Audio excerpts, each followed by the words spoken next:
As usual, thank you all to all our colleagues who are joining us via Zoom, and for those of you in the diaspora and those of you joining us on Channel 22 and the Facebook page. We are always happy to have you.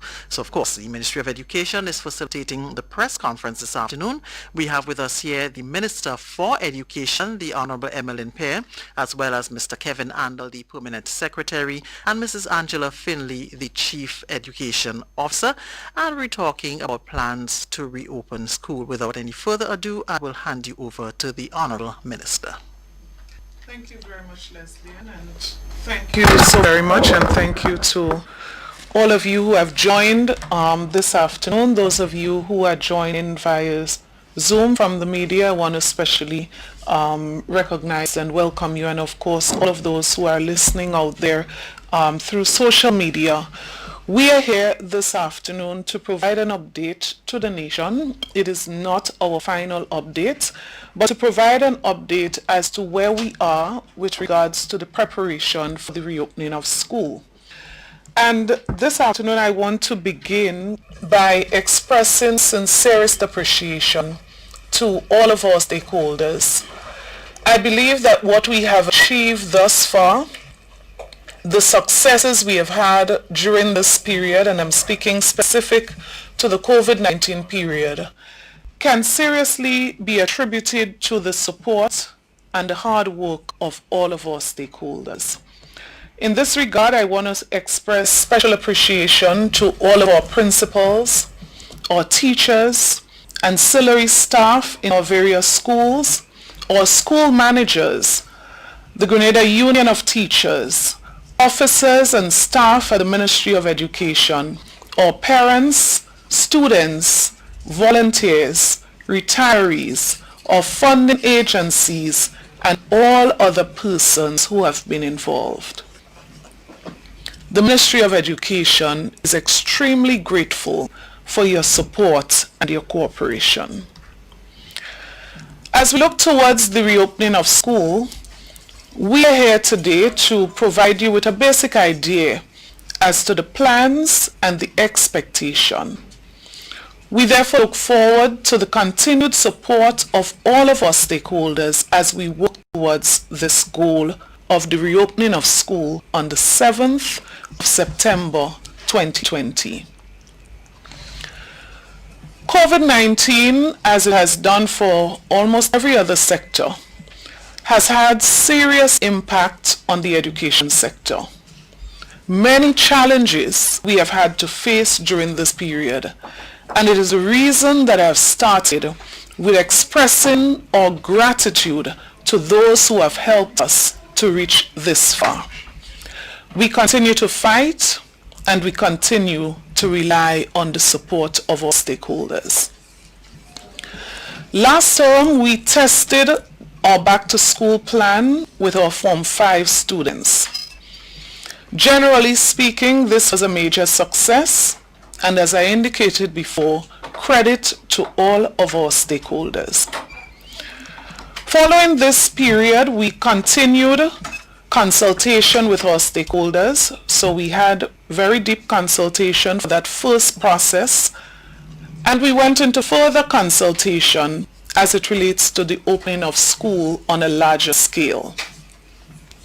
We requested and we received submissions from our principals, from the Grenada Union of Teachers, the Denominational Board, and education officials. These submissions have been extremely helpful in helping us to shape a draft national plan, which we will share the basic content with you this afternoon. The consultation continued with focus groups, and that allowed us to engage even further with some parents and students along the way. In addition to that, we had further consultation with larger groups of stakeholders, and we are satisfied that today the plan that we have, like we did for the reopening of school for Form 5 students, that we are in a place where we can reopen the doors of our school to continue the teaching and learning process that so many look forward to. Let me use this opportunity to say that in the last week, the final week before the reopening of school, I will deliver an address which would give the final announcements as it relates to the reopening. Therefore, I am saying that what we say today is not cast in stone, but it is subject to change as we monitor the situation, not just locally, but regionally and internationally. Specifically, we want to address our parents today, as we know that many of them are anxiously awaiting specific information to further prepare for the reopening of school. Let me use the opportunity to also indicate that this draft plan takes into serious consideration the psychosocial support that is needed for students as they return, particularly for students who would be returning for the first time since March. It also takes into consideration the health and safety of all of our students and staff. This plan is also guided by the protocols that we published when the Form 5s returned to school. And that particular protocol that was used then has been updated and will be shared at the school level. While we are sure that we can reopen school on the 7th of September, we are also certain that we are doing so amid serious challenges. And particularly, I wish to reference two of those challenges this afternoon. The first being that of space in our respective schools, particularly in our classrooms. It means that if we are to go with the national protocol of 6 feet distancing, physical distancing, we do have a significant challenge. It therefore means that in reopening school, we must go down to the school-specific plan as it relates to what happens in case of an individual student. By that I mean there are some schools that may be able to accommodate a child every day of the week. And there may be schools where every student will not be accommodated every day of the week, and the school-specific plan will speak to that. The second challenge that I wish to reference this afternoon is that of finance. Many may not be aware, but we did share with you that to bring our Form 5 students back to school to prepare for the 2020 CSEC examination, it did cost the Ministry of Education over $300,000 just for supplies. And that does not include the subvention provided to schools, which those subvention provided went largely towards the purchase of additional supplies to complement what the ministry provided. The Chief Education Officer acting would provide some additional information as it relates to that plan.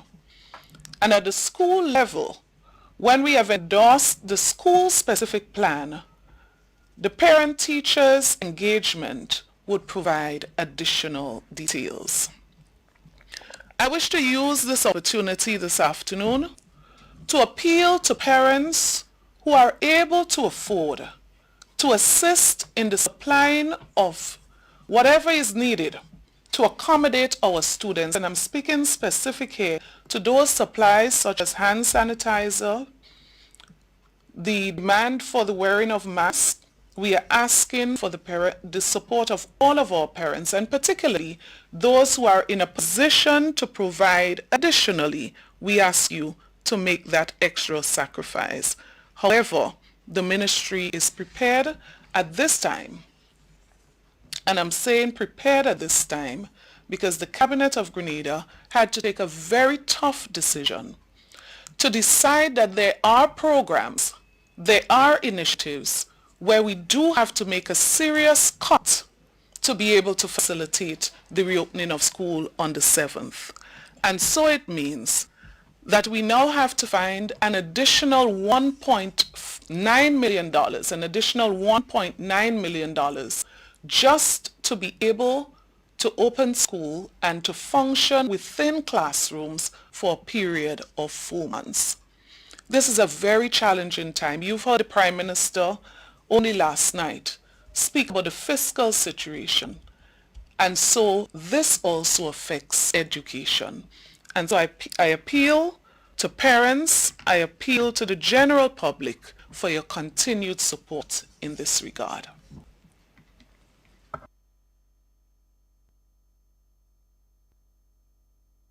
Thank you very much, Minister. We go straight now to the Chief Education Officer, Mrs. Angela Finley.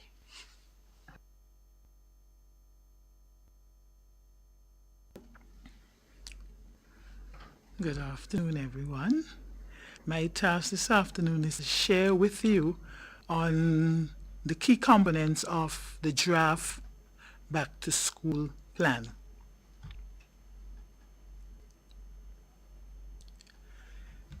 Phase 1. We expect that Phase 1 would begin on August 24th, 2020. During that phase, we expect that the caretakers would be wrapping up the cleaning of the respective schools. Under normal circumstances, we know that principals would work with the caretakers and they would run through a schedule of cleaning prior to the first day that staff would officially return to the school.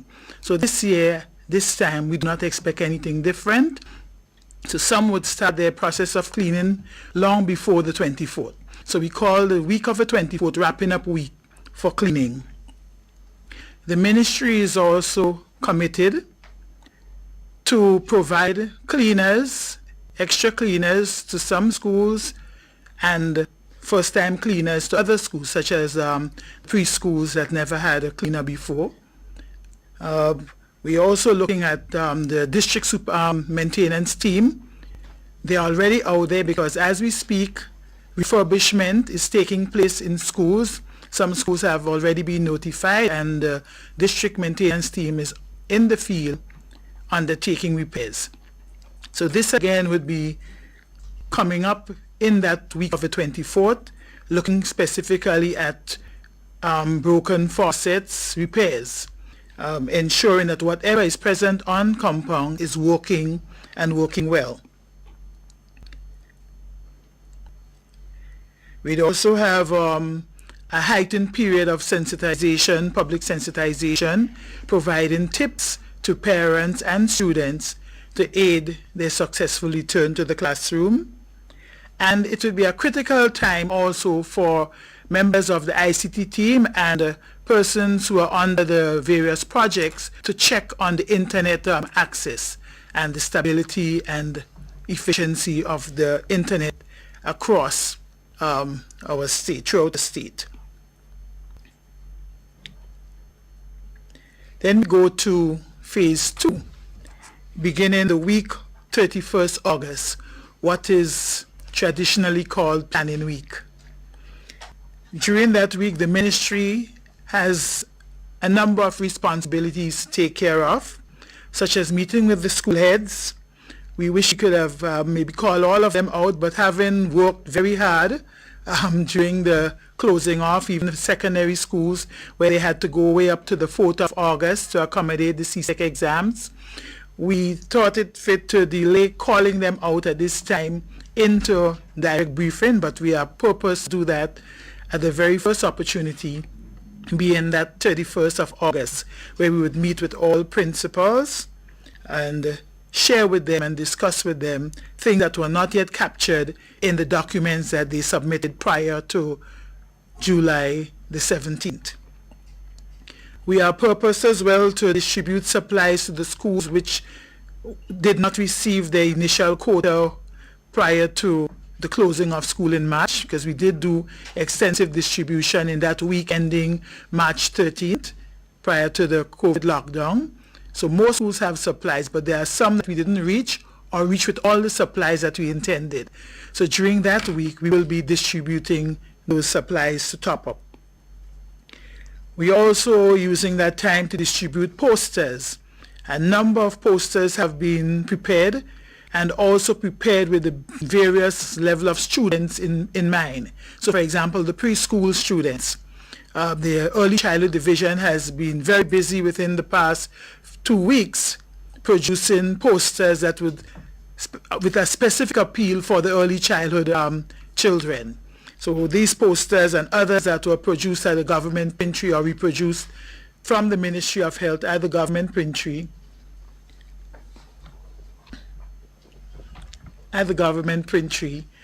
would also be distributed at that time.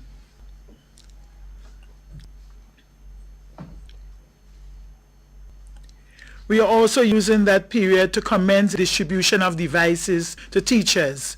We know how challenging it has been for many teachers not having a device to adequately interact with their students. So as part of the ministry's e-learning program and focus, devices, we would commence the distribution of devices to teachers during that week.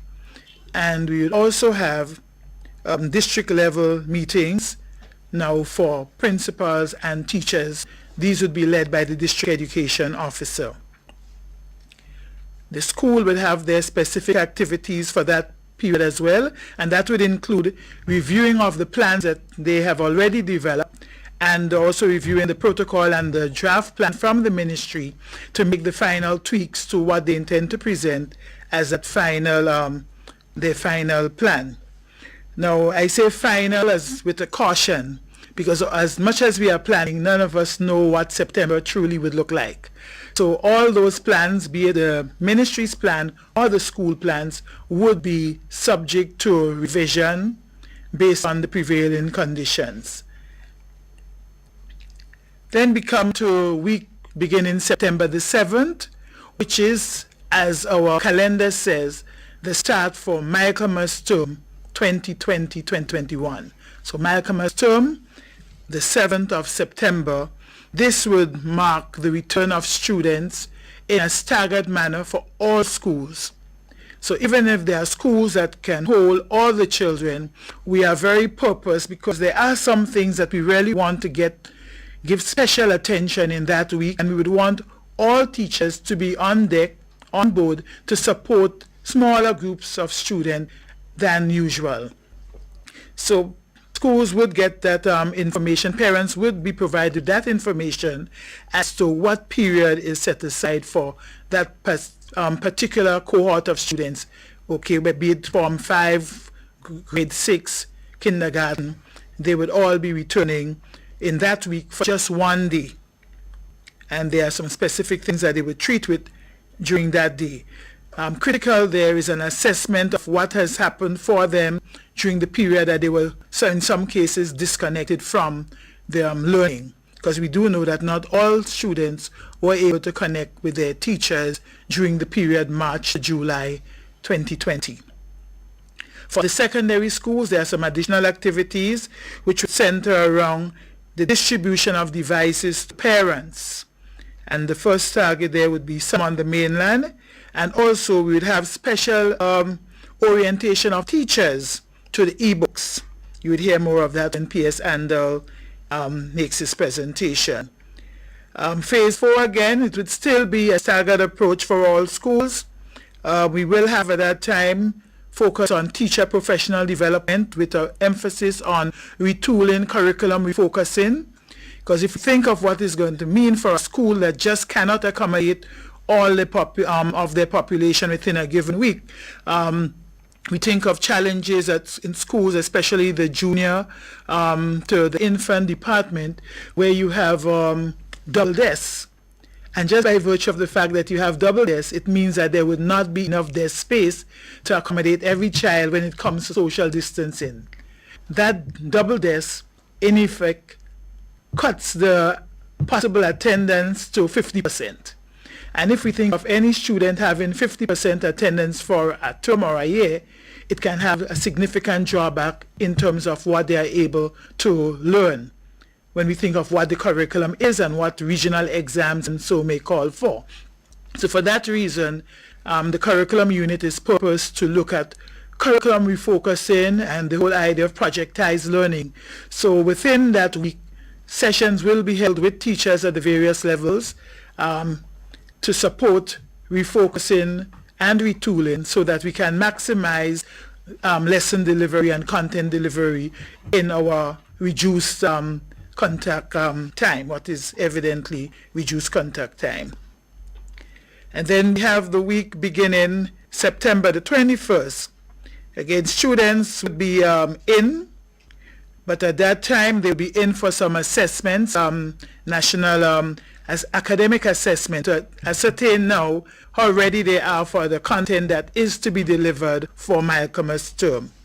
Again, there'll be a focus on professional development, distribution of devices would continue. Carriacou will be getting their share of devices during that week as well. That's for parents because the teachers will be getting it earlier up in the first week. So now we have parents in Carriacou getting access to devices for their children. At all levels, we are saying it's device for the students, but there is a critical role that parents have to play. So just as we do with the textbooks, where we ask parents to come in and sign off on contract forms, etc., likewise, for the devices, parents will have that key role to play in terms of receiving those devices. Then we come to phase 6, beginning September 28th. That's when students will return, as much as the school can accommodate them. They will return to really get into what we call that full-fledged type of academic instruction specific to the schemes of work that have been created for Michaelmas term.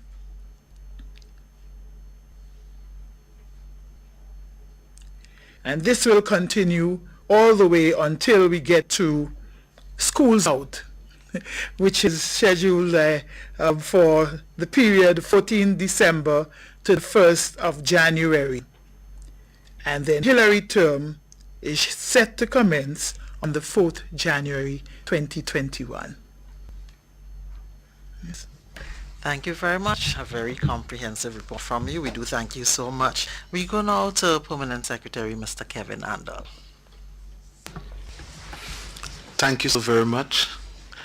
I would like to expand on what the District Education Officer has presented in regards to the reopening of school by outlining the medium for instruction during the new school year. Indeed, as we discuss our reopening plan, we must also focus on how we are going to deliver learning during the school year. I would like to remind that we have said before that our approach would be a blended one, which is a combination of face-to-face instruction and remote learning.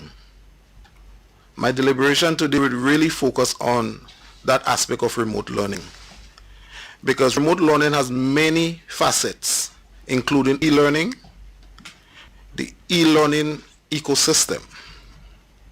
The e-learning ecosystem that we have in Grenada is a dynamic one, and it includes e-books, learning management system or MSTAR platform, and an education management information system which will soon be implemented.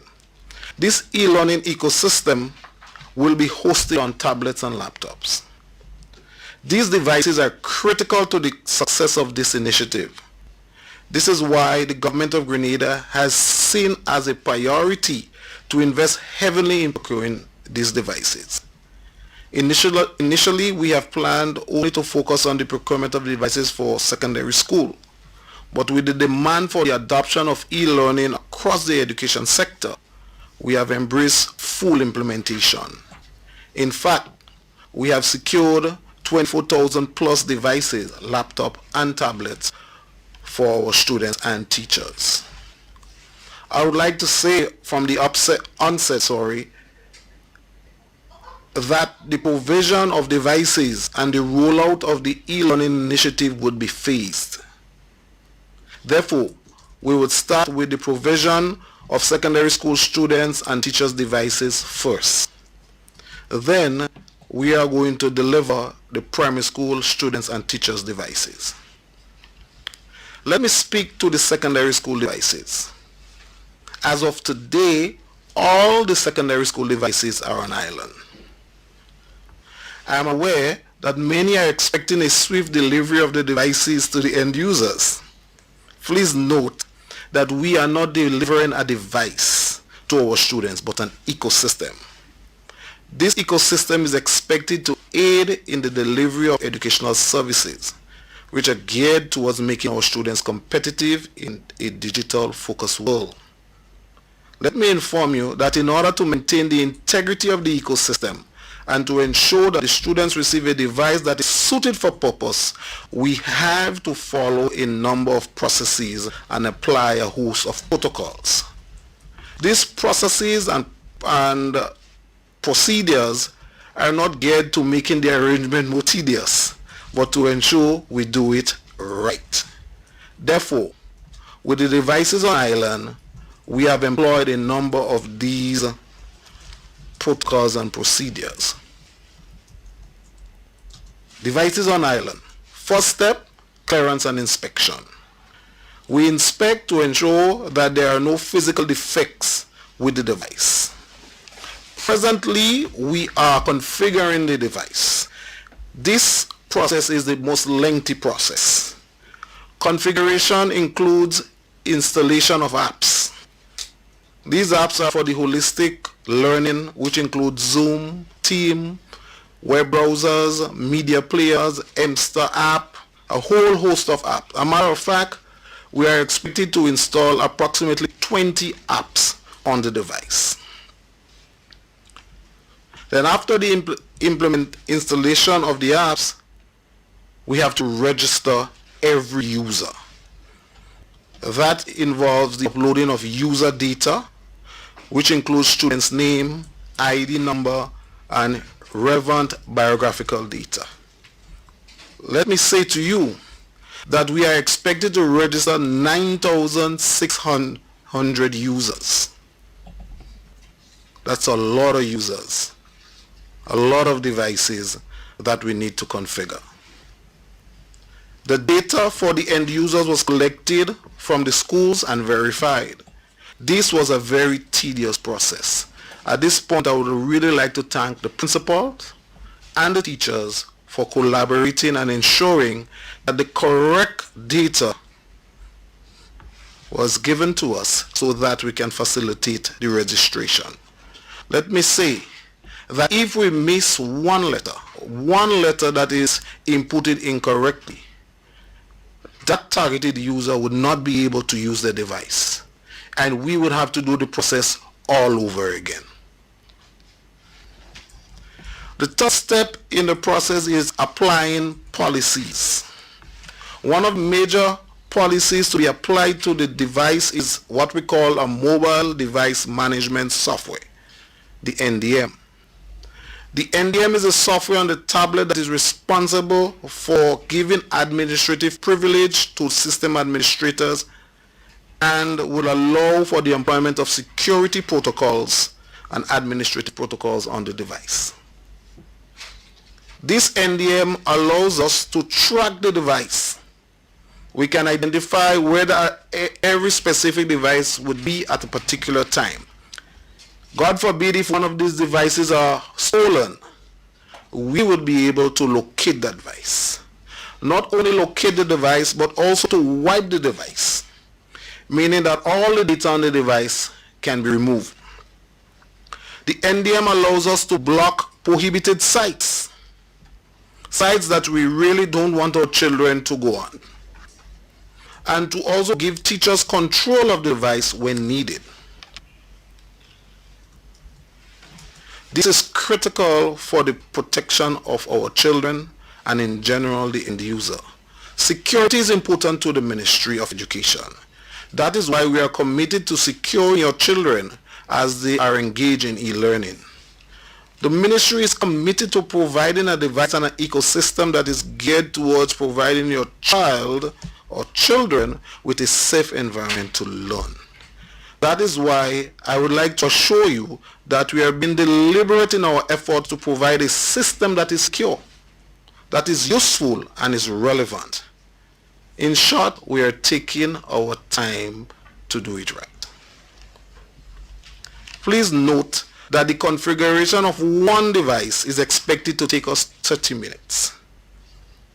I know you can do the maths. 9,600 devices by 30 minutes, that would take us some time. So you cannot have the devices in your hand as of today. And remember, we are not providing a device, we are providing an ecosystem. After the configuration process, the next phase is distribution of the device. This would commence, and I say commence, start on August 31st, 2020 for teachers in secondary school, and the 7th of September for students in the secondary school, particularly the Form 5 students. In order to implement this right, we must do it phased. So we must target a specific group of students, clusters, so that we can do it right. As we continue to configure, more devices will be made available and distribution would continue. So as I said before, the first target group would be the Form 5s, then the next target group would be identified, and distribution would take place until all of the clusters within the secondary schools receive the device. Each secondary school teacher would have their own device so that they can interact with the students and deliver the lessons. Students' tablets and devices would be distributed to the parents. So parents are the ones that would be collecting the devices. The collection of the devices would be at the school level. Specific days would be allocated to each school where parents would come in to collect. To accommodate working parents, collection would be in the afternoon. The details of the distribution of devices will be released in the upcoming days via an infomercial to the general public. As like the school book program, every parent would be expected to pay a registration fee for the e-learning system. This fee will be $50 annually. However, parents who have already paid the $25 registration fee for the school book program are expected to pay the difference, which is $25. The ministry would employ the same payment system used for the National School Book Program. Details on this will be provided in the upcoming days via releases. In addition to paying a registration fee, parents are expected to sign a contract regarding the e-learning device. At this point, I would really like to encourage the end users, especially the parents of the students using the device. Please ensure that the device, when they are in your possession, are well taken care of. Indeed, these devices are a long-term investment into education, into the education of our students. And it is our responsibility as citizens of this nation to teach our children to value and take care of the things entrusted to us. Many parents and teachers may ask, why is this e-learning initiative important to us? As a ministry, we anticipate that e-learning will have a noticeable positive impact on the quality of education which will be delivered to our students. What are some of the benefits? The e-learning initiative will allow for our students to study at any location. Important. So wherever you are, whatever community, whatever socioeconomic status, learning will be placed on an equal platform. The e-learning initiative and e-books will allow students to access e-learning material offline. These materials can be downloaded and stored on the device. So you really don't have to have a constant access to the internet. It also provides multiple interactive features. The e-learning resource or material are not just plain reading material, but they are interactive, including multimedia and many other formats that would really attract the students. The edutainment value of e-learning resources cannot be understated. It includes music, animation, videos, audio that explain things to the students and provide the learning material in an interesting and interactive way. And I can go on and list many benefits. But what I can say to you, the main benefit is e-learning would put our children, our students on equal platform as we navigate through this digital world. It would create the environment so that they can be competitive. By engaging in learning, we are providing an competitive edge to our students. So if anyone asks, why e-learning? Why should I invest time in learning or training or being retrained for this? That's more work. Believe me, the teacher, the student, the parent, all educational stakeholders will benefit tremendously from this investment. The investment is not that only of government, but your investment would be your time, your commitment, and support to this initiative. So this in a nutshell is what we are presenting in regards to the medium. More details will be provided as we approach the reopening date. Well, I'm confident that we're going to be better, as I always say, be better because of this. My last thing is that e-learning. Why e-learning? E-learning is relevant and the right thing to do. Thank you. Thank you very much, PS. Colleagues, you've heard it all. The floor is now open for questions. Who's ready with their questions?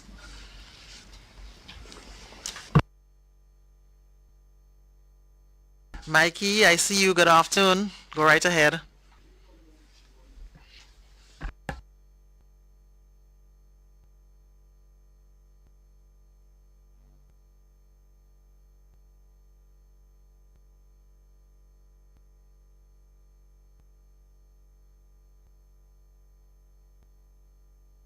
Mikey, is your mic muted? Because we're not hearing you.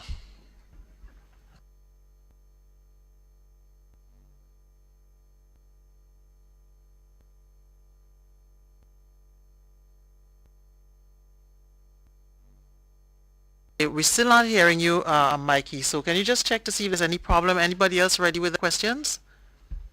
Mikey, just check your mic again for us.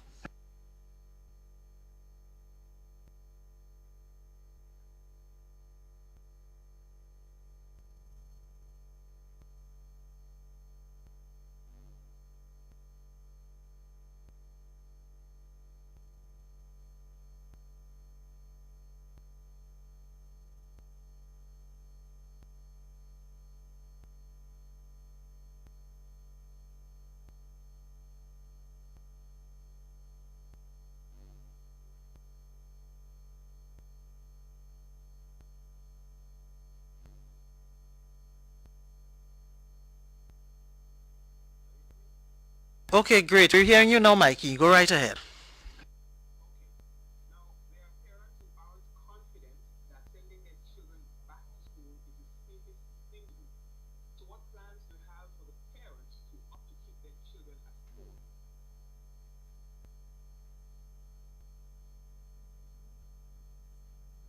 Mikey, can you just ask everything and then we will answer?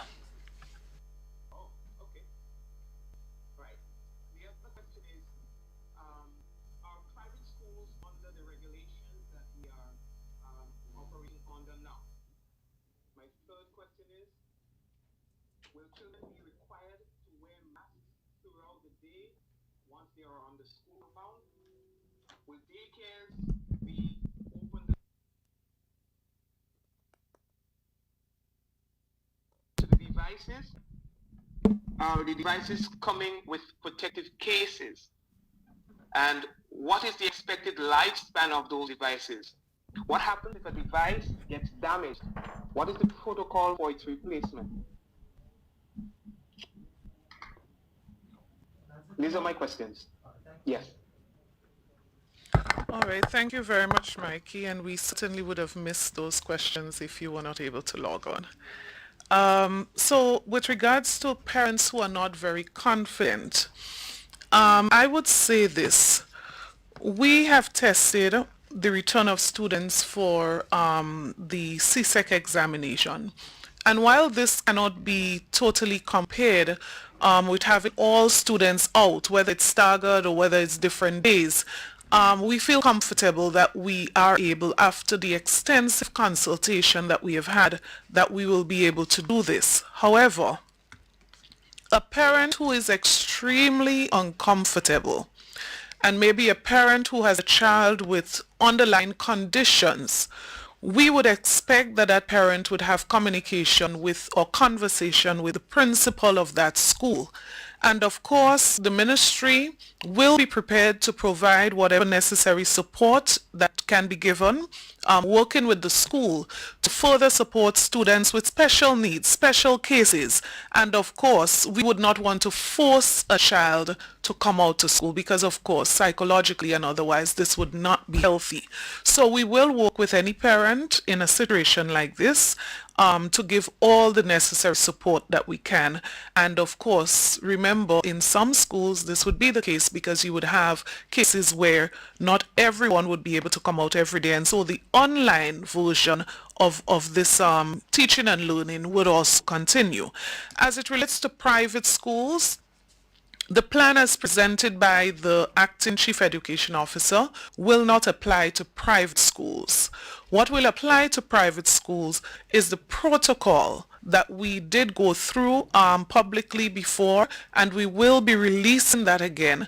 The protocols will apply to all schools, private or public, and so private schools will be guided by that. But of course, I'm sure the private schools are putting their plans together as it relates to the day-to-day operation. We do have an officer assigned to private schools, and we will be providing all the necessary support that we can, but we are not dictating that the private schools go with this plan. Of course, they can use it as a guide as well. Will students be required to wear masks? Yes, students would be required to wear masks, as with the protocol for other places, not just school.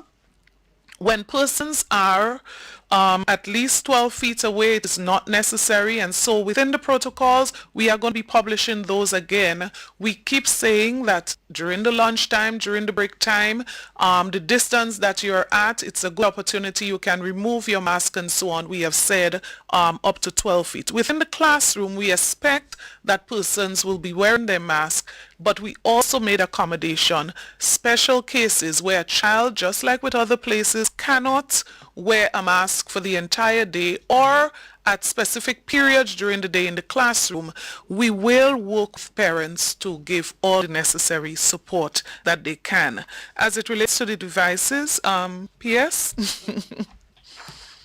Mikey, I don't know if the camera can show.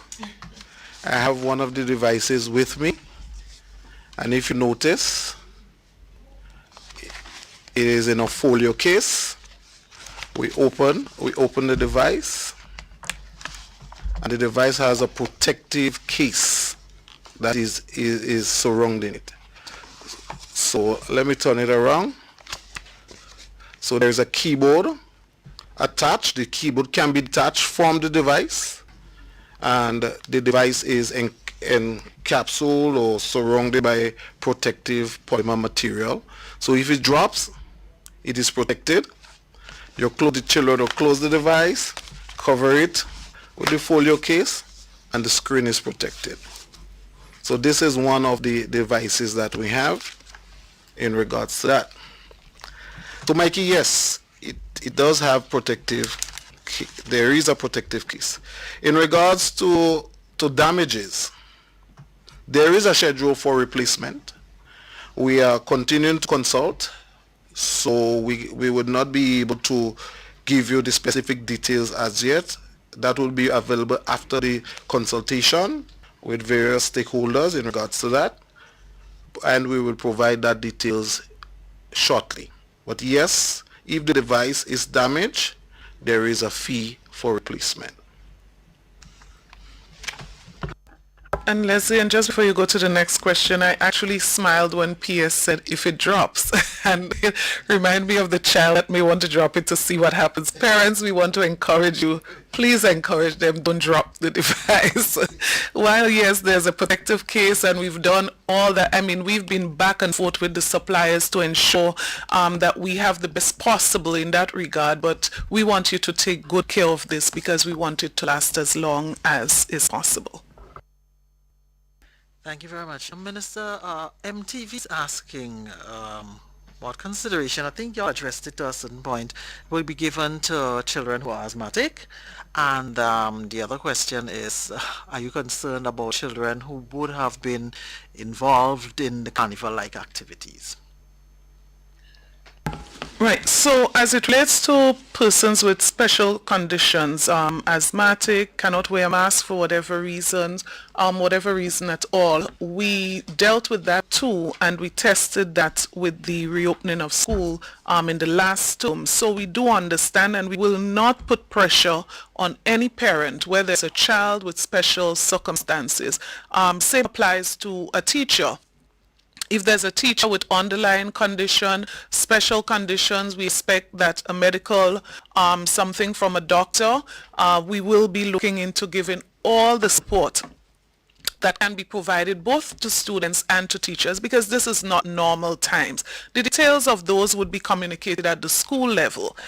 As it relates to students who have been and children who have been involved in, as the reporter indicated, carnival-like activities. A lot has been said, and I listened to the Prime Minister very passionately expressing his concerns in his address yesterday, and many have spoken. And of course, there is need for great concern about the way that we have disregarded the COVID-19 protocols and the activities that persons have been involved in. As it relates to that, we intend to do some random testing at the schools with support from the Ministry of Health. But permit me at this stage, and I almost said, Mr. Speaker, to make reference to something that we have not said. So while there is the concern that relates to COVID-19, I want to raise another concern that we have not really spoken about. And that does not diminish or reduce the importance of following all of the protocols with regards to COVID-19, and I want to encourage everyone. What happened is totally unacceptable. It should never have happened, and we have put ourselves at extra risk. But I want to bring in another factor. The vulgarity, the disrespect to authority, the obscenities. My concern is what lessons have we been involved in teaching our children during this period. In school, we speak about a hidden curriculum, meaning that outside of the classroom, outside of the formal teaching, outside of the formal lessons, there are so many things that children learn. So when they go to the tuck shop and they line up, we are teaching them something. When they pass by the gate and they say to the security, good morning, and the security insists that they say good morning, we are teaching them something. The level of recklessness that I saw during this period, encouraged by some parents, is totally unhealthy and totally almost out of words to describe how I personally feel about this. I've also noted that in some circles there is almost a rejoicing over this. There are persons who equate it to so many other things and literally encouraging some of the behaviors that we've seen. As I said before, the health risk is significant, but the moral risk is just as significant and far more significant if you ask me. I have heard reference to the Prime Minister of Grenada in this regard, disrespectfully so. But I remind us that there will be a time when Dr. Keith Mitchell would not be the Prime Minister of Grenada, whenever that is, and somebody else will be in leadership of this country. And what we teach our children today, by then we will be reaping the fruits of our lessons. I encourage us. The lessons we teach our children is not just in the classroom. We teach them everywhere. That's my response. Thank you very much, Minister. GBN, good afternoon. You have a question? I have three questions, actually. Minister, my first question to you is regarding preschools. Are all the preschools ready? What plans do you have for them? I understand that some might not be ready. It's 3 weeks away. What about cleaners for the thermometers, another sanitization station? And what about the toilet facilities? So toilet facilities, cleaners, all of that is across the board, meaning that we are catering for all levels from preschool up to secondary school. And so for the very first time, actually, we are going to have 2 cleaners in every preschool. This has never happened, not even in normal times. And of course, you recognize we're not in normal times. So we are going to be providing those additional support.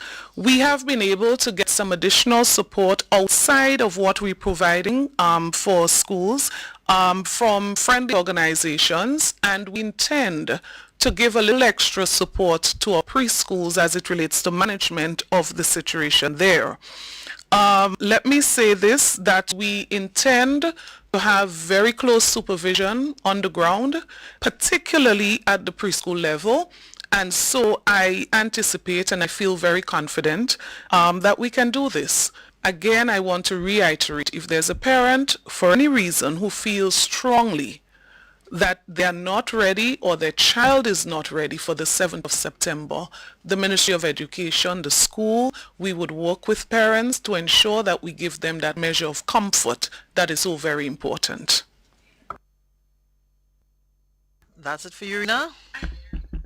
I have another question, Minister. I don't know if I missed this, but could you give us a average as to the level of readiness as it relates to the school, 80%, 70%? Could you give us an average as to the readiness of the school coming up? And if you know me very well, Rina, I'm trusting that you do, I would stay away from a percentage at this stage. What I can say to you is that the plan we presented will roll out 2 weeks before school as outlined. We are working towards exactly what we said, and I would want to say to you, we feel confident that what we've just said, what we've just shared, without putting a percentage to that, we feel comfortable that we are able to roll this out, and with the support of everyone, including the media, we believe that we will be able to do just that. Question. It was a question that was brought forth before, but I'm going to bring it in again. Should parents buy books or should they wait for the e-books? Very, very, very useful question. Thanks for this, because we should have made reference to school books. There are 2 things I would say on school books. One, if you're in possession of any book at all that is stamped Government of Grenada, Ministry of Education, we encourage you to stay in touch with the school and ensure that before the 7th of September or on a date that the school asks you to turn up with those books, that you should make every possible effort to return those books. Unfortunately, it's not normal times, and so all of the normal things as it relates to distribution and collection of school books may not have happened. But remember, we said at previous press conference that in this new term, which starts in on September the 7th, what will be happening is a side-by-side working of the textbook and the online book, the e-book. So the print book and the e-book, they are going to work side by side. And so we are not saying to parents, do not purchase the books. We are going to run this side by side affair for an entire year. And so if you have those books in your possession, continue to care them, continue to do whatever you can to preserve them and return them at the first opportunity. And if you're planning and you are able to purchase books, we still also encourage you to do so. Thank you, Rena. Linda Straker, good afternoon. Good afternoon to all. My question is to do with the electronic devices.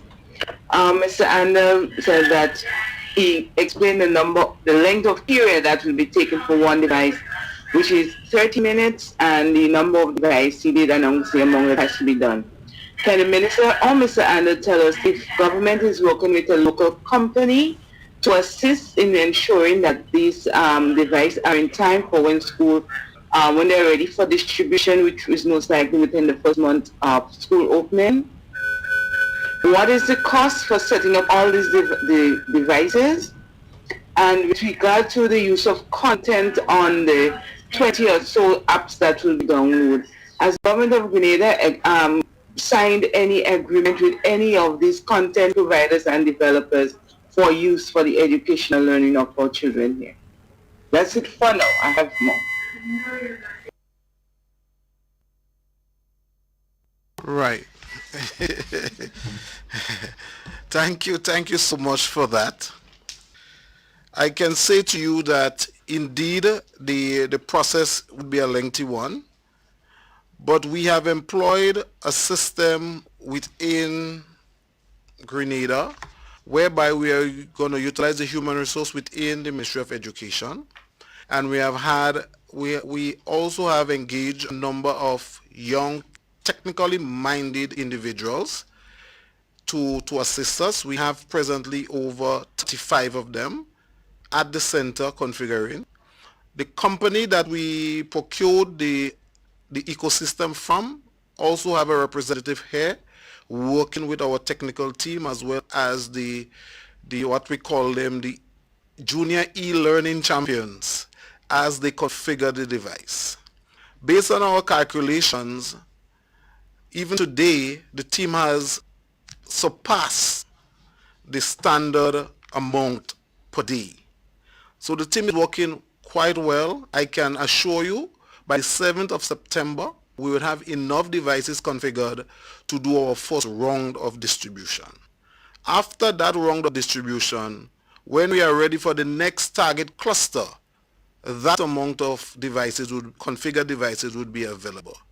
I can tell you by the end of September, we should be able to make a serious dent in delivering of devices to our students and teachers.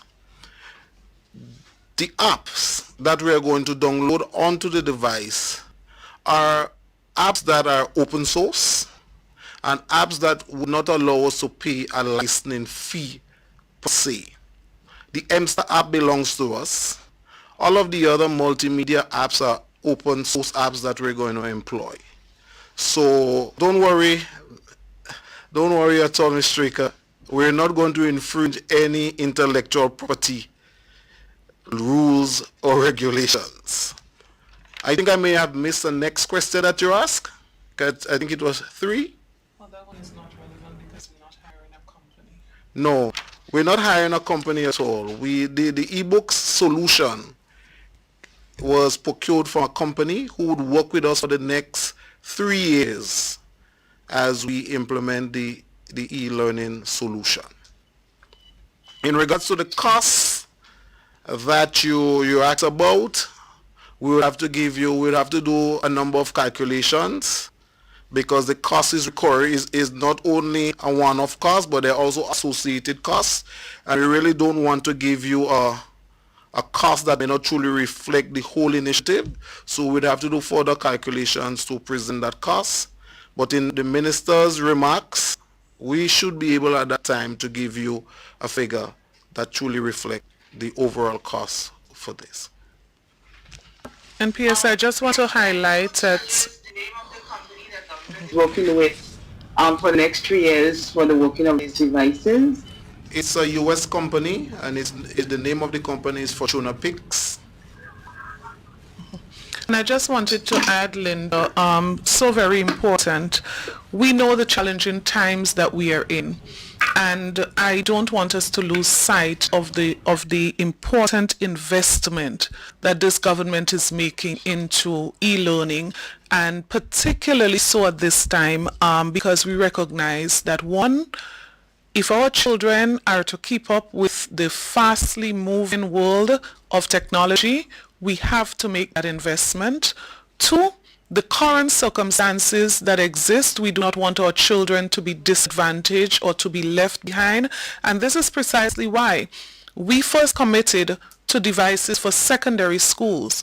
And as a government, as a cabinet, when we looked at the situation and we thought about how our primary school students would be left behind in times like these, because we don't know for how long COVID-19 is going to be around. And so we went even further to make that commitment that we also want to, as old people will say, ban our bellies, we want to make that investment even further to include our primary school students, because our first commitment was indeed our secondary school students. Very, very significant investment, but very important for the future of our children, for the education of our children. Need to have a follow-up with regard to private schools. I think it was, I can't remember exactly who said it, but private schools will have to use the government plan as a guide to develop their own plan.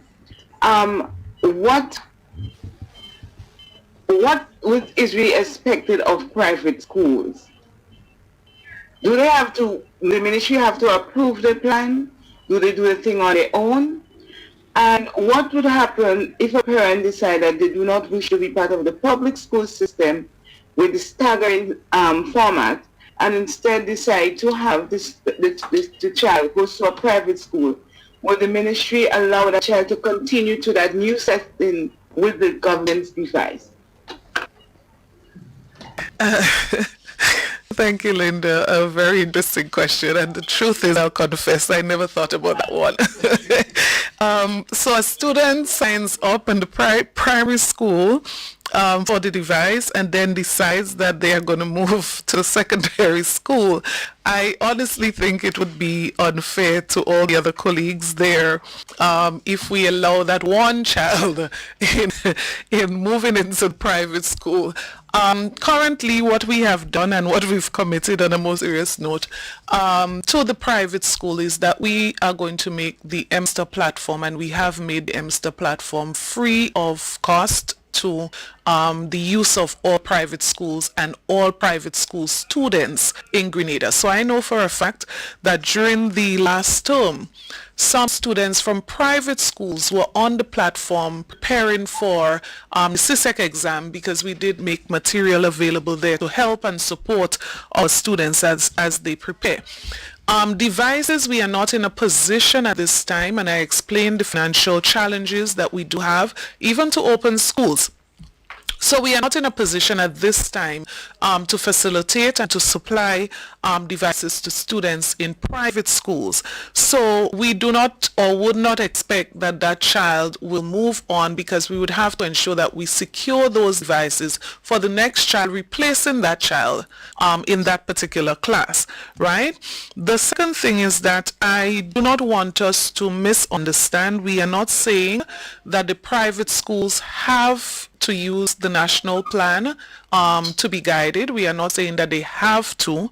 What we're saying that they have to do is that they must follow the protocols, the physical distancing, the wearing of the mask, all of those things.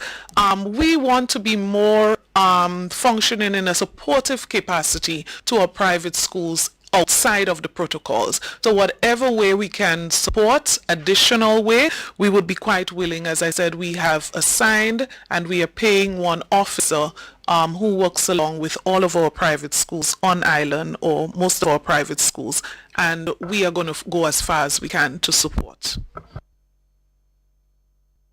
Anisha Samuel is asking, how will the devices be incorporated in learning and teaching during school day, and will the students be allowed to take them home? I'll ask PS to sort of give an example of what a regular classroom session could be like with the device, but in terms of taking home, absolutely. If we don't allow them to, then it wouldn't worth the investment. Yes, very good question. And let me just illustrate.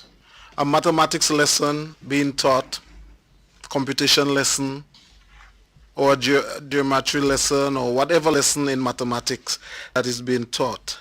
The teacher can use the device because the mathematics curriculum, and very good thing about this ebook solution that we have is that the science and the mathematics ebooks are very interactive. There are labs and experiments incorporated within the solution.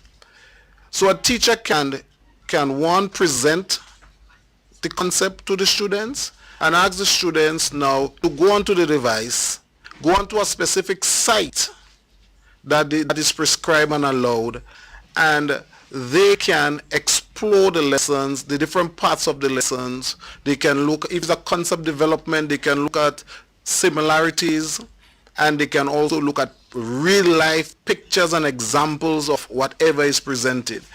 This ebook solution is not to be used on its own, but is to be used in collaboration with different resources, different texts, different books. Students would have a multiplicity of avenues that they can learn the same concept. So I hope I've been clear to you in regards to that, but it's up to the individual teacher to incorporate. For instance, teaching on Christopher Columbus. There are a number of movies, a number of videos, a number of critique of Christopher Columbus that can be used to present history in such a colorful way that the students would be able to leave that classroom better informed, better and more energized to do further research because of how the content is presented in this interactive way. I'll just add a practical example that I came across. A student from the Crochet area. I felt so really sorry for that student when I visited some years ago. She had a part of her body was actually broken because of an incident at school. And so that student was expected to remain home for months, literal months. And through the kind support of friends and teachers, she of course was able to get some of the work coming at home and her parents to support her. In 2020, with the ebooks, it means that that teacher can interact with that student in her bed at real time.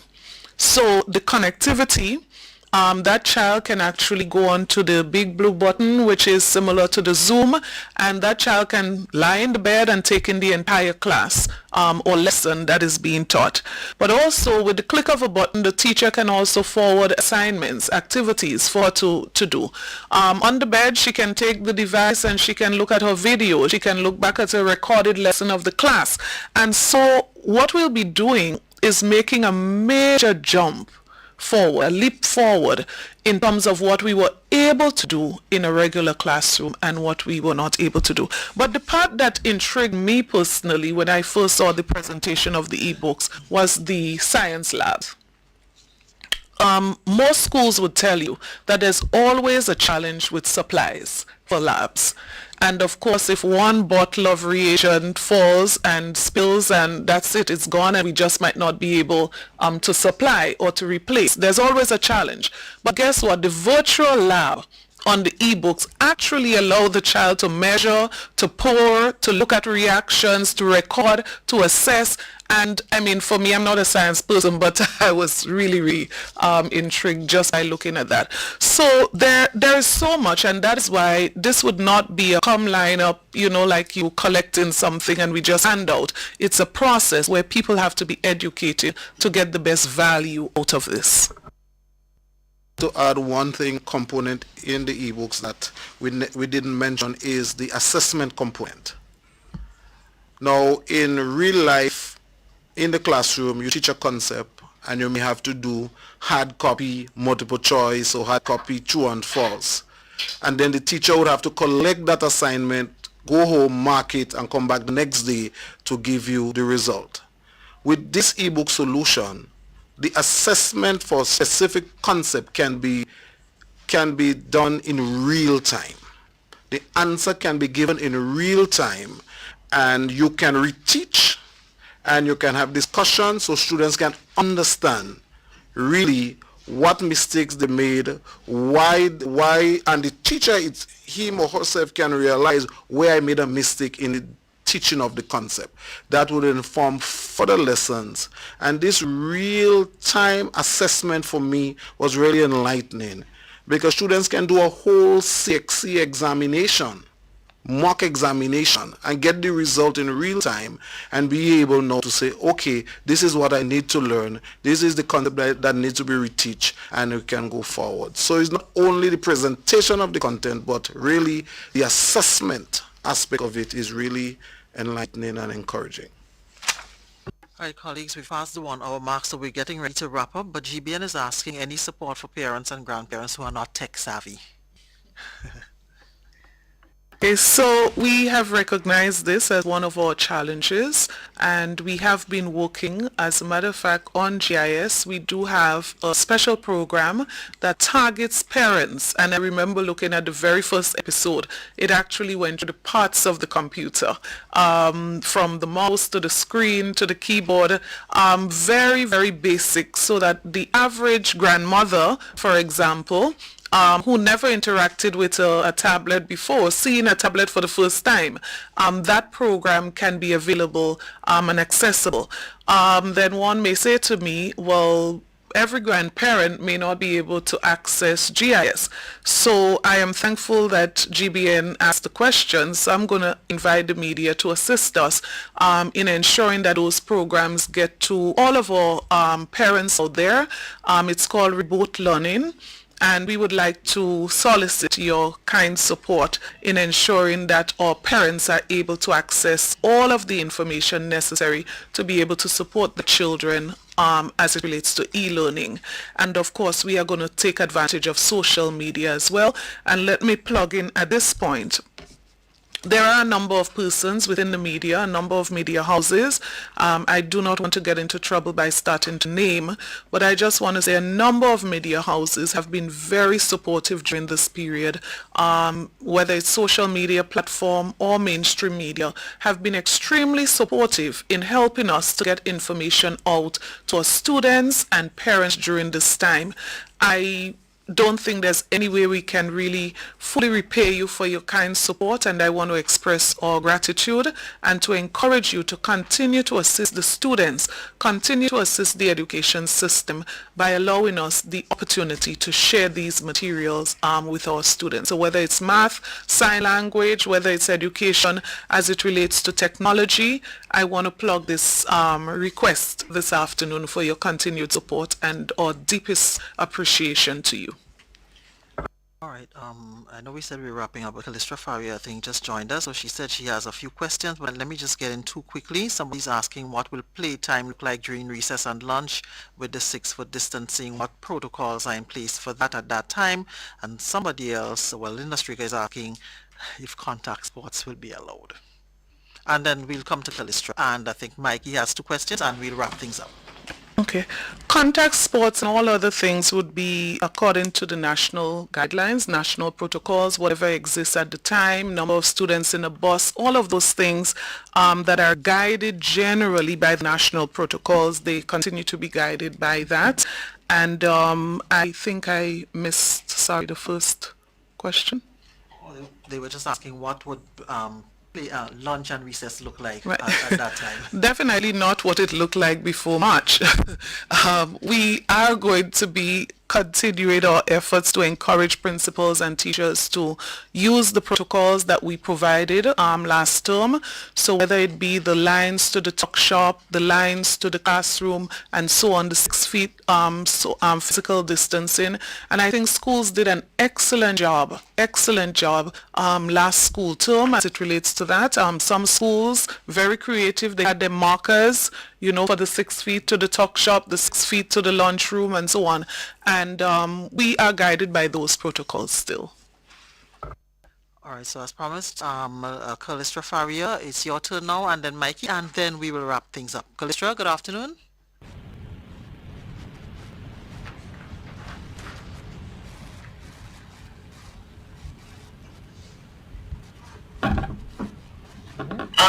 Okay, can you hear me? Yes, we can. Go right ahead. Go ahead. Oh, okay, all right. Quite a few. Sorry, I joined so late. I was in St. George's wearing my mask, of course. What I want to know: will accommodations be made for continuing e-learning? I know you're doing staggered classroom sessions. Will e-learning still be a component in the primary schools? My first question. Second question, what support is the Ministry of Education willing to give to parents? I know the minister spoke about this earlier, that they're willing to give whatever support. She spoke generally on it, but I would like to know whether or not the ministry has specifically considered what it can provide for parents who do not trust the system and who won't be sending their children back to school. My third question, will schools be doing temperature checks? Will they be doing morning and afternoon temperature checks on all the students and all teachers coming and going from the school? And my fourth question, should there be a case of COVID-19 in any of the schools, what plan has the Ministry of Education already put in place to deal with that when a case in the schools?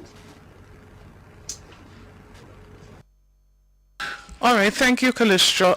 With regards to e-learning continuing for primary school students, as explained, and you did say that you joined late. As explained before, that will depend on the school-specific plan.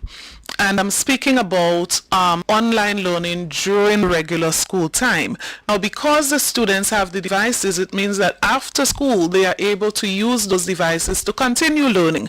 But the specifics would depend on the situation in the school. So if a school has to divide a class into 2 groups, so I was looking at one example of a school in the US, for example, where you have Group A and Group B based on alphabetical order. Group A comes in on Monday, Group B on Tuesday, and so on.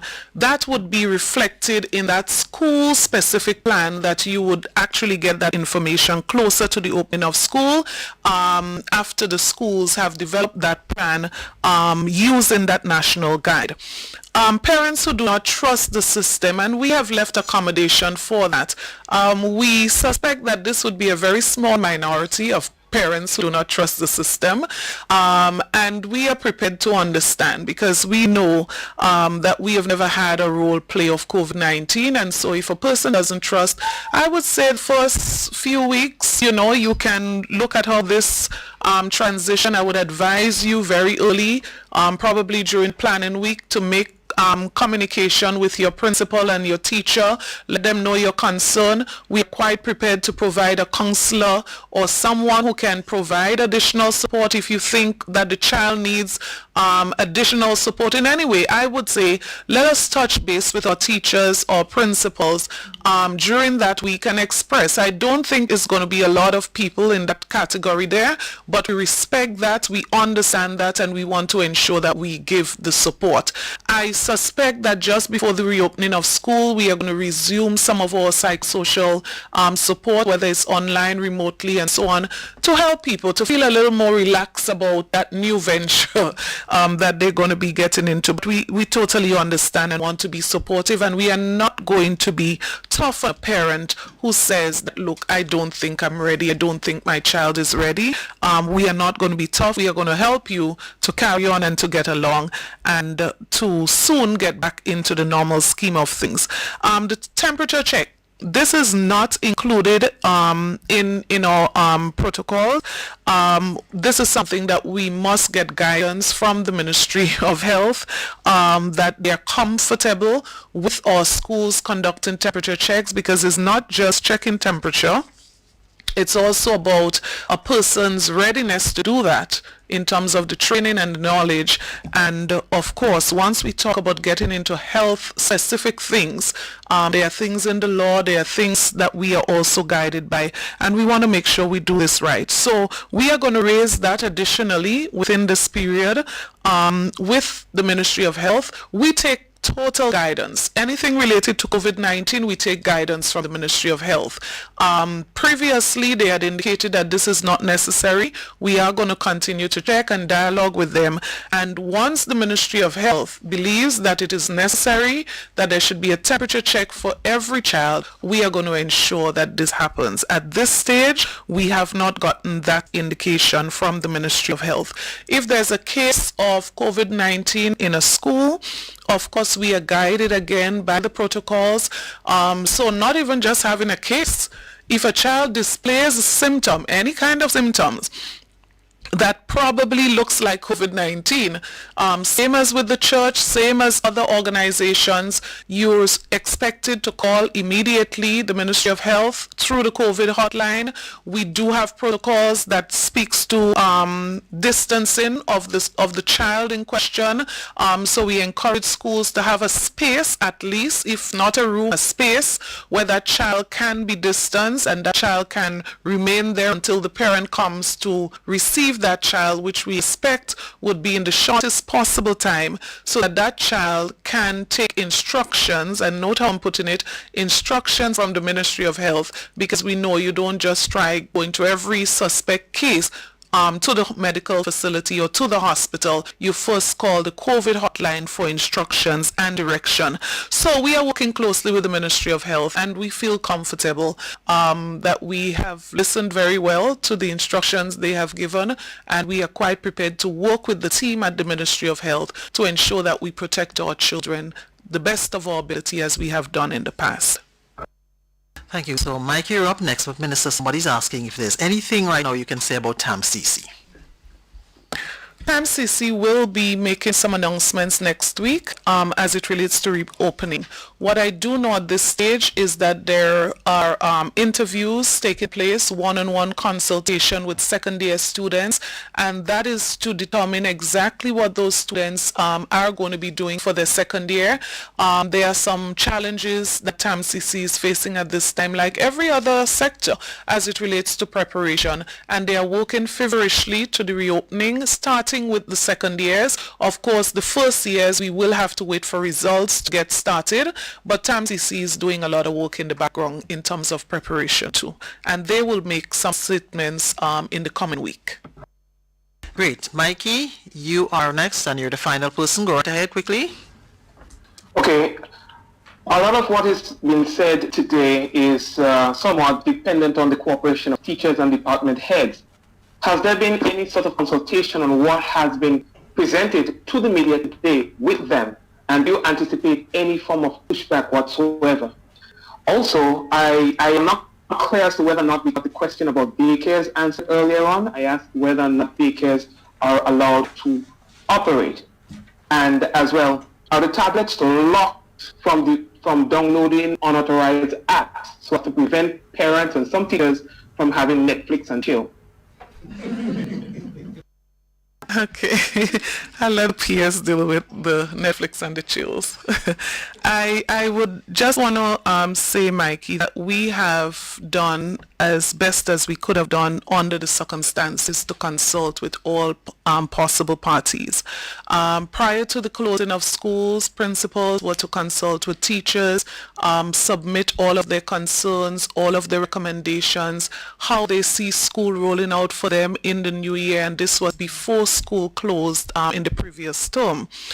We collected all of those feedback from our principals, all the suggestions that came from teachers. We collected all of that. The union was very kind to also send in all of their recommendations, all of their concerns. We have met with them on behalf of teachers. We went through the plan in far more details than we've done today. This is really just a drop in the bucket of the plan. So we went through the details, and we tried our best to ensure that as many of the concerns as possible of all stakeholders were incorporated into the protocols and the plans. Wherever it was not possible to incorporate a recommendation or suggestion from any of our stakeholders, we were very detailed in explaining the why, and we were very detailed in bringing our stakeholders to the table where we presented that minimum. Now remember, I said we are at a phase in consultation. So with all that we got from our principals, all that came from teachers through principals, all that came from the union denominational board, hearing from some parents and from some students, we are at draft 1. Now remember, I said we are going back to that next phase of consultation in that 2 weeks when principals and teachers are to report to school, and we are going to give them feedback on some of those plans presented. We are going to get them to finalize things like timetables. We are also going to be discussing some things with them, and that second round of consultation will also include our other stakeholders, our union, teachers union, our denominational boards, and all of that. That would be the second round of consultation. Now, at that time, we are going to be very close to that week before school open, when we are going to make that final announcement that school will or will not be opening on the 7th of September. I want to reiterate, I've said to you that based on the current circumstances, health-wise and otherwise, we are purposed to reopen school on the 7th of September. As the Ministry of Health monitors the situation, the developments, we are going to make that final statement to indicate if there will be any changes at all. As it relates to final feedback from our stakeholders, those would be to inform final details as it relates to the detailed plan that will be shared as the final plan that people will be guided by. So I feel comfortable, and of course we're delaying that final consultation to accommodate final feedback from the group of persons you referred to, because there's no way that I'm going to support any decision from the Ministry of Education which says to call out our teachers at this time. I believe they've worked hard. I believe they should get their entire vacation. And 2 weeks before school reopens, when they are expected to return for planning week, this is when we are going to do that final, and we will issue a final statement to the public thereafter. And Nike, I just want to say to you that yes, indeed, the device would be locked. The NDM will give us that authority, and students would not be able to download apps or remove apps and so forth. And that is why the configuration process is important to us, because everything that the device would be able to do would happen during the configuration period. That is why we must have a predetermined list of apps that would be included when we are registering the user onto the system and configuring the NDM. So indeed it will be locked. So students would not be able to do that. And an additional feature, based on our mesh network that is at the school, there is also a filter that students would not be able to go onto sites that are prohibited, because the network itself will not allow that. At home, the system would be locked, and they would only be accessing the predetermined apps and sites that they can go onto. Thank you. Thank you very much, ladies and gentlemen. Now, colleagues, thank you as well. You have the opportunity to say any final words that you may have. I know we've said a lot. Yeah. So the very final word would be, as I started, I want to use this opportunity to say a special thank you to all of our stakeholders, all those who have been involved one way or the other in getting us through this far. We have come a long way, to a large extent by faith, and to a large extent because of the hard work and dedication of a number of persons, and I want to say a special thank you. I also want to close by mentioning, it didn't come up today, but I know a major concern that many people do have is that of connectivity at home. And the point that PS made last could connect back to answer this concern. I believe it would solve that concern to a very large extent, because we do have high-speed internet connected at all of our schools as part of this project, supported through CASIP. And so we are working very diligently to ensure that we address all the concerns. It therefore means that based on the capacity of the device, that child can download all of their work that is needed to be done at home. They can download it during the school day to ensure that materials needed to work from home is available on the device and so will not require connectivity. In addition to that, we have already started, as challenging as these times, we have started the process of discussing possible support in the future for parents who have challenges connecting internet. This was a luxury at one time. And so the Ministry of Social Development and the Ministry of Works, collaborating with the Ministry of Education in partnership, we are looking at this issue. It used to be a luxury to have internet at home, and we're realizing now we have moved forward. It is now a requirement. It is now a necessity. And so we are going to look and see as we go along what possible ways that we can provide support to needy families where there are issues of connectivity at home. The issue is, and I close with this statement, we are going to be working as hard as we can to ensure that no child is left behind. If it means that we have to put additional programs, low-cost programs where persons are prepared to volunteer at the community level, whatever has to be done, our goal is to ensure that in this difficult time, no child is left behind. And so we are prepared to give all possible support to our teachers and all possible support to our stakeholders to help us to achieve this particular goal. May God bless us as we continue this journey that has been a very difficult one so far, but I'm very certain that we are going to continue to the end.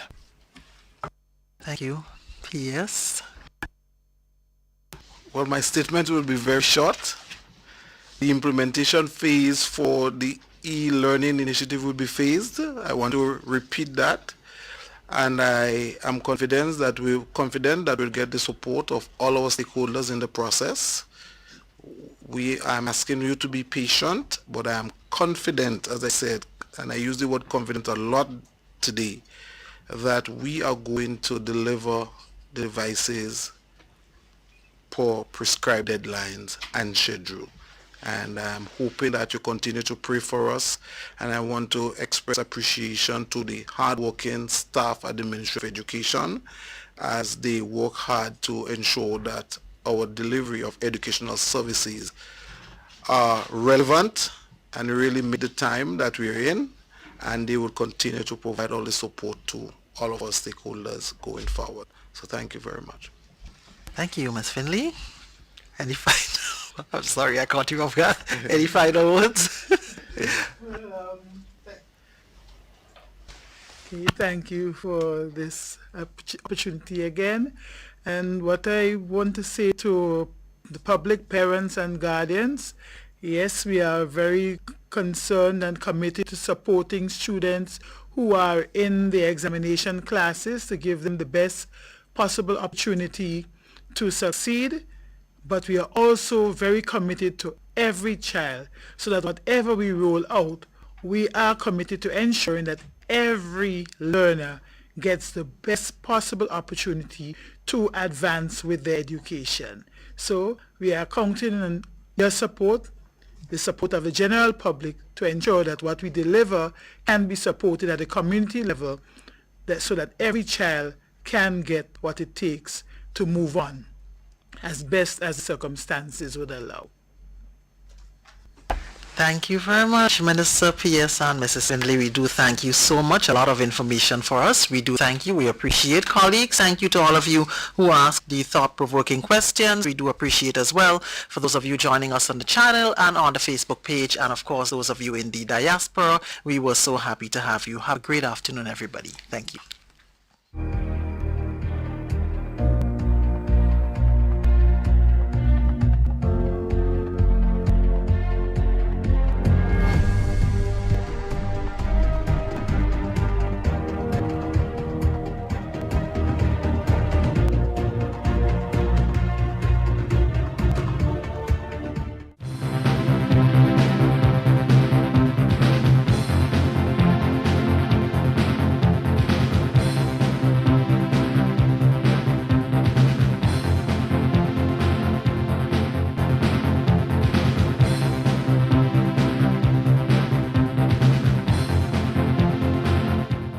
The following is an address to the nation by Prime Minister Dr. the Right Honorable Keith Mitchell.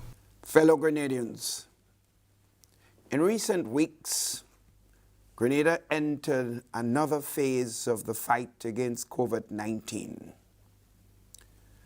After the early decision to close our borders in March and successfully managing to control the pandemic on our shores, Grenada has now reopened its borders to regional and international visitors. Although carefully considered, the decision brings with it the risk of importing the virus.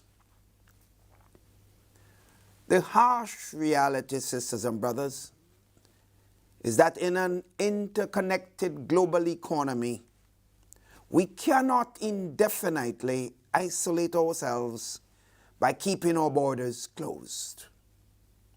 Grenada, like many other Caribbean countries, is highly dependent on tourism, and as such, any substantial recovery will depend on revived activity in that sector. Hence the need to reopen our borders and allow workers in all sectors to resume work. This is certainly not a matter of government prioritizing economic recovery over the health of citizens. In fact, it brings into sharp focus the need for government and people to work hand in hand to achieve both outcomes. This is why we require the cooperation of all our citizens to continue to control this dreaded pandemic.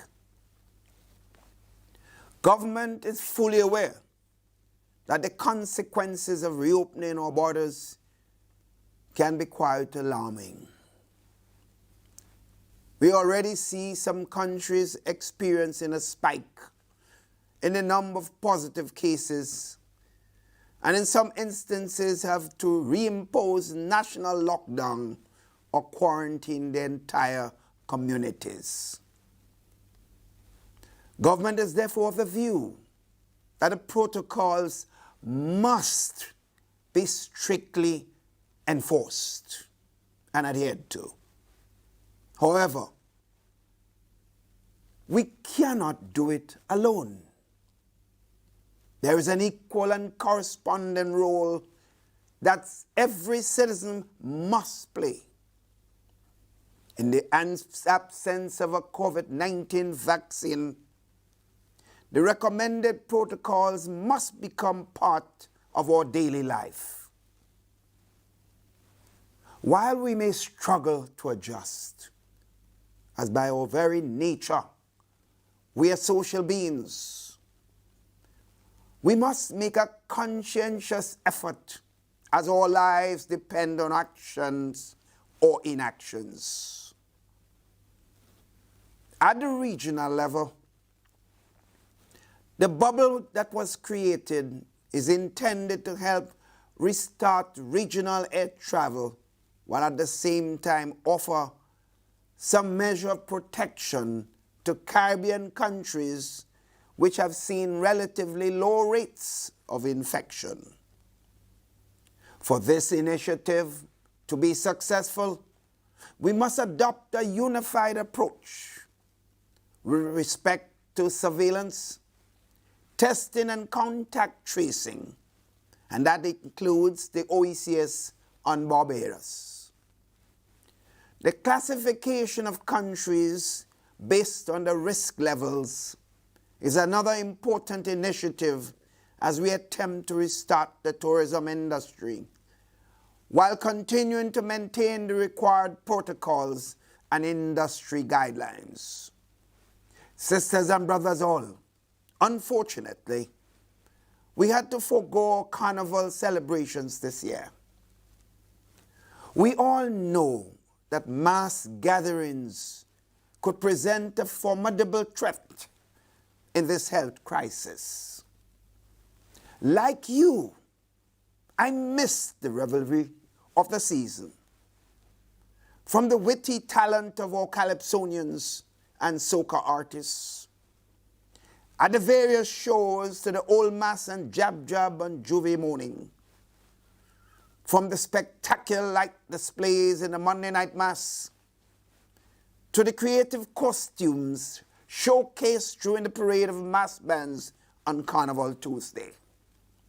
Sisters and brothers all, when government went to Parliament to legislate for the removal of the 2-day holidays that are usually carded for Carnival this year, we did that only out of genuine concern for the health of the people of our country. The government has a fundamental responsibility to protect the citizens of this country. We took an oath to do so, and we cannot and will not shirk that responsibility, even if some of the decisions we make are unpopular in some circles and may even result in the loss of some political support. So government sought to be lenient, understand the people's right to socialize, even in these very difficult times. But I was shocked to see, despite all health warnings, people still assembled in droves and did the complete opposite, flouting all protocols and regulations in the name of having a good time. Sisters and brothers, as Prime Minister, I'm very concerned of what transpired. Are we aware of the serious implications of our actions? Are we paying attention to what is happening in the outside world, even if we have been fortunate enough to keep the numbers down and avoid any deaths? Sisters and brothers, this is not a joke. Look at what is now happening in neighboring Trinidad and Tobago. 10 people have died. 48 cases of COVID-19 were discovered from batch testing recently. The number of positive cases since the start of the virus in March is close to 500. The country is now virtually shut down by its announcements again. Beaches and rivers are closed. All places of worship, all gyms and cinemas are closed. All contact sports have ceased. Authorized gatherings of people outside of homes will not be more than 5. Schools will be shut down for the rest of the year, and action will be taken against people who insist on not wearing masks in public. This is something I am very concerned about. Everywhere I go, I see people wearing no masks. Even in my own constituency, I have seen it. Sisters and brothers, can we really afford to go back to the stage where our freedom is restricted because of our own irresponsible actions. We do not know everything about this virus, as I've constantly said. So where is our sense of responsibility? Our cultural ambassadors must also understand the fundamental responsibility to law and order. And it cannot be seen as breaking the law of the land. And if that is allowed, then we would have descended into a lawless state. And as Prime Minister, I cannot condone such. I have to protect, and the government has to protect, this state, including all citizens and also the cultural ambassadors themselves. Sisters and brothers, I must commend the religious community for its leadership role during this very difficult period. They are making every effort to lead their congregations and manage religious activities. This is the example we all need to follow. It is important for leaders at all levels of this society, no matter what area, to demonstrate serious leadership. The lives of our people are at stake. Keith Mitchell and this government cannot do it alone. So we must ask ourselves, are we doing enough to protect our country? Or are we bent on selfish motives that will only hurt the country that belongs to all of us? With respect to COVID bill, it is clear to me and the government that there were well-placed concerns by some people in our country. But we are painfully aware that there were also those with ulterior motives, some political, personal, and otherwise, whose sole interest was to create problems for the government, as they believe, and their own country. The narrative was to make the government look dictatorial, uncaring, and oppressive, when in fact, the government has stated time and time again that its main concern is the health of the population and every citizen. There is absolutely nothing to be gained from this government attempting to be oppressive. Having failed in the efforts because of the withdrawal of the COVID bill, the other narrative by those with their own selfish interests was to create the impression that the country is ungovernable and lawless, for which the government is again being held responsible. So you do, you are blamed. You don't do, you are also blamed. This is why we are saying there is clearly an attempt by those who are encouraging others to disobey the law of the land and to just enjoy themselves at the expense of their own health and that of the stability of the country. It must be made clear that we have received reports from many concerned citizens throughout the length and breadth of this country, people from all strata of the society who are very alarmed by the type of behavior we saw displayed recently. It was brought to our attention that we cannot be seen as allowing that image of the country to prevail.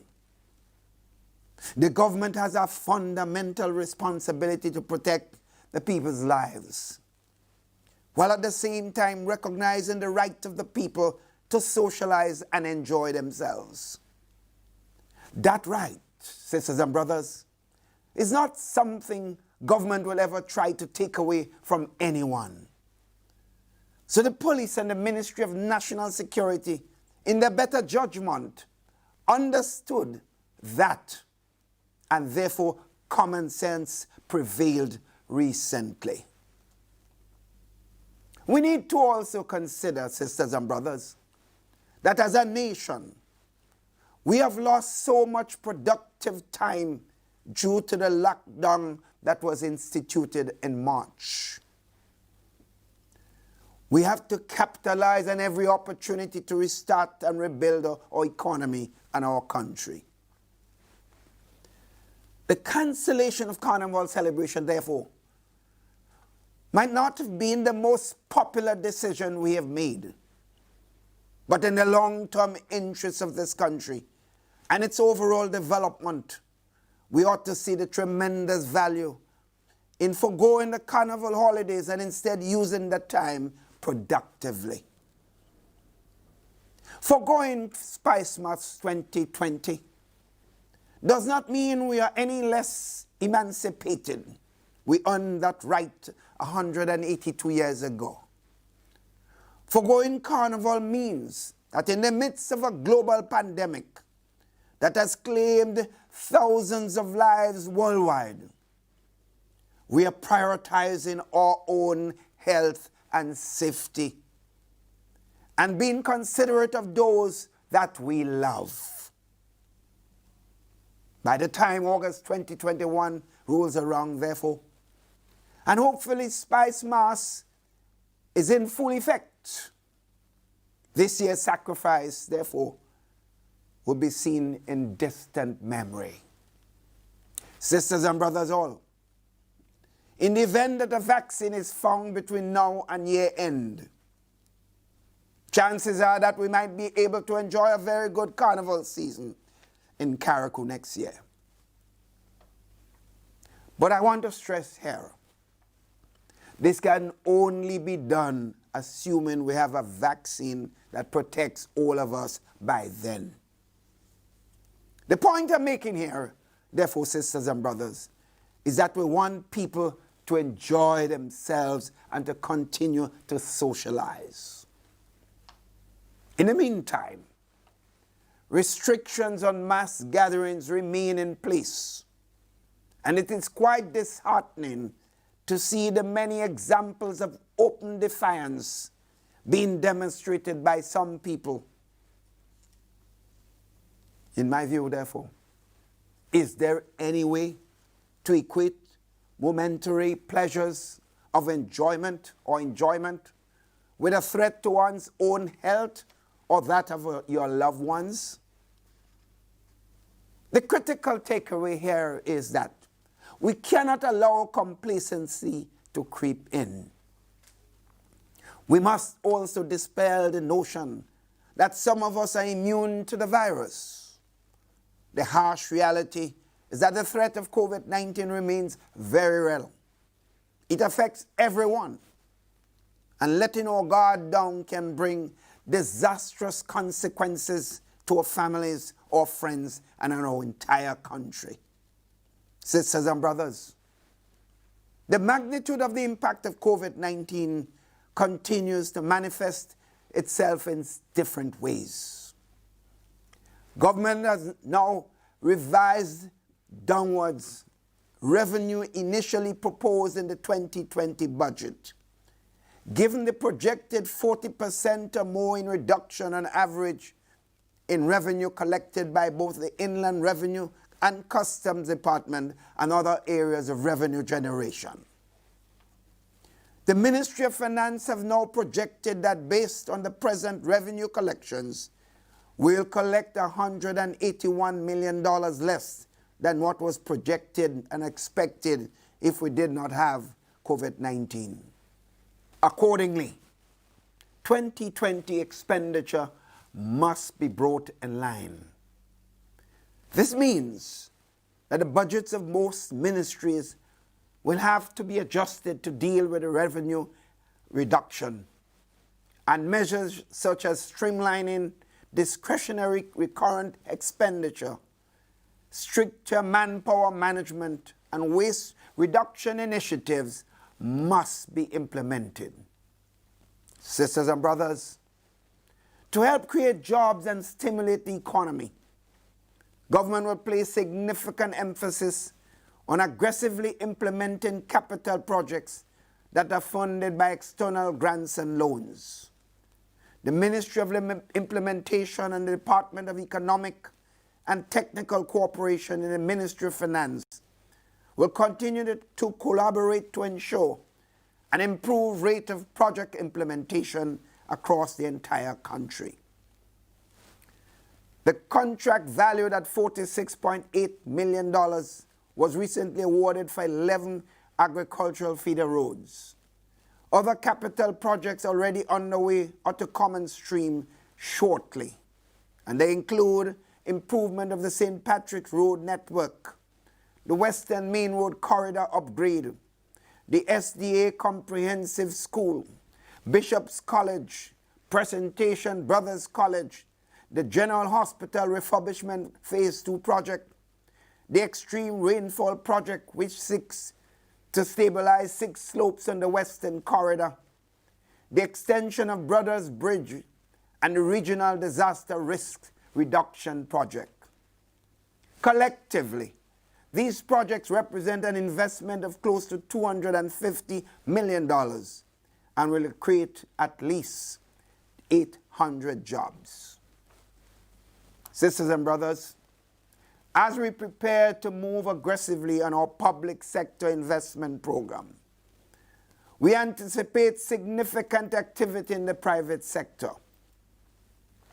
The initial stages of work on the $300 million hotel project by Range Developments in St. David's and the over $1 billion Grenada National Resort project in St. Patrick are now underway. Both projects are expected to transform the rural economy, creating hundreds of jobs both during construction and upon completion. In addition, JDC2, the company that constructed the 5-star Silver Sands Resort in Grenada, has plans to construct a first-class luxury hotel at Port Louis, together with other ancillary leisure, retail, and hospitality-related facilities. The company also has plans to develop a 5-star Eco Spa resort project at Tufton Hall Plantation in the mountains above Victoria. 2 major project activities that will be undertaken by this developer, and others will also follow. Even as we see several glimmers of hope, sisters and brothers, I am painfully aware that this unprecedented crisis has left many feeling hopeless and frustrated. Government, through the Ministry of Social Development, is committed to helping our citizens deal with psychosocial issues. The ministry has extended the operation of its psychosocial unit and is now offering 24-hour service online to provide counseling for persons dealing with stress and depression. Several individuals have also been volunteering their services to help augment at offering all Grenadians to help them in this special period. We thank them for that noble and patriotic service. Sisters and brothers, what is quite troubling to me is the developing situation where violence seems to be the first option for settling disputes. My friends, we must endeavor to exercise more restraint when faced with disputes. Since the start of 2020, Grenada has recorded 13 homicides, which is above average and a source of major concern. One violent death is one too many. Today, therefore, I implore upon all to walk away from situations in which you will be tempted to react violently. Think for a moment about the long-term impact of your actions on you personally, on your family, even your own community. Be the one to change the course of someone's life in a positive way. Spare a child from the pain of losing a parent, a mother from the anguish of losing a child, a partner from being denied a future they dreamt about.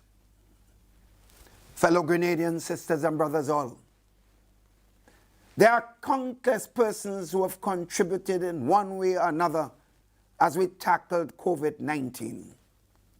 Firstly, I must commend, as I usually do, our frontline workers, whether in healthcare, policing, environmental protection, security services, and all other areas who have consistently played their role in getting us through this crisis so far.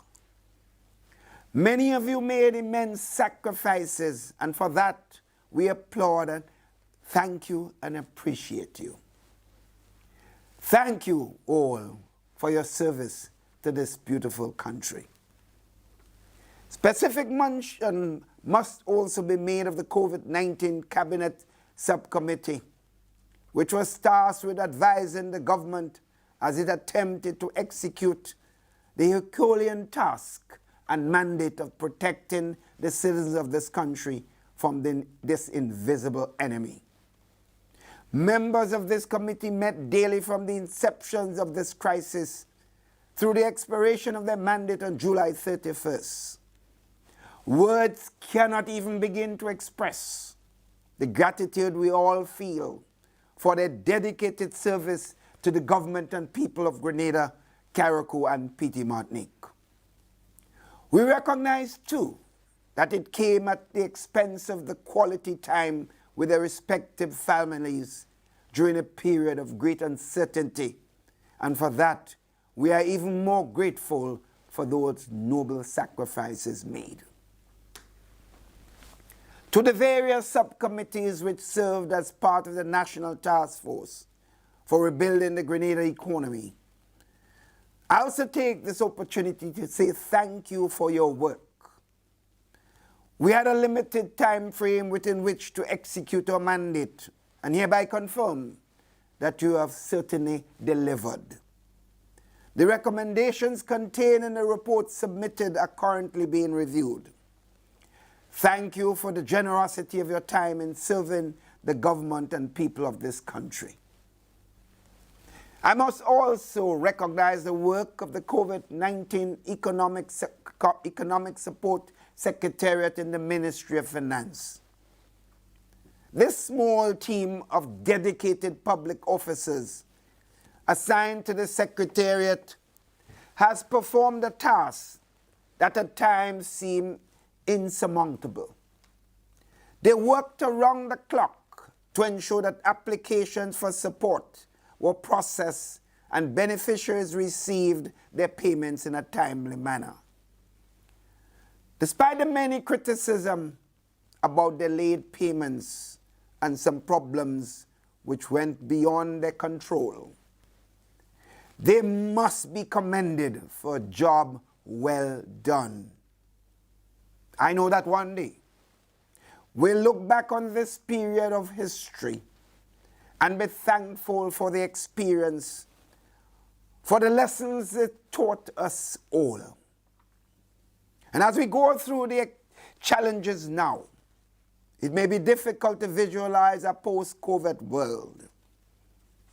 Believe that it is coming, but know that in the meantime, we must continue to be responsible citizens and be our brother's keeper. My friends, sisters and brothers all, I know many have been waiting with bated breath for details about impending cabinet changes. Those who are well familiar with my style of leadership would know that about midway through any term of office, I usually opt to make some portfolio changes. Ideally, this would have been announced a few months ago, but when the fight against COVID-19 took precedence, and it was therefore delayed. As we look ahead to this new phase, That announcement will be made very soon. I know that there are expectations and there are also much speculations. I have heard of specific portfolios being assigned to certain ministers, but even I don't know the final decision yet, since this is still a work in progress. When the decision is finalized, I will make an announcement, and I assure you it will be very soon. The portfolio changes, sisters and brothers, are intended to give ministers an opportunity to broaden their experience, while also helping to bring a new perspective to another area of government service. Creating such opportunities is particularly important as I prepare to hand over the reins of leadership, as any serious leader must be prepared to do. In my view, the true value of any leader does not necessarily lie in the actions he takes while leading, but most times and oftentimes, a leader's worth is determined by the soundness of his succession plan, how he prepares the next generation of leaders to take up the mantle of leadership of this beautiful land. I thank you all, and may God continue to bless us all. The preceding was an address to the nation by Prime Minister Dr. the Right Honorable Keith Mitchell.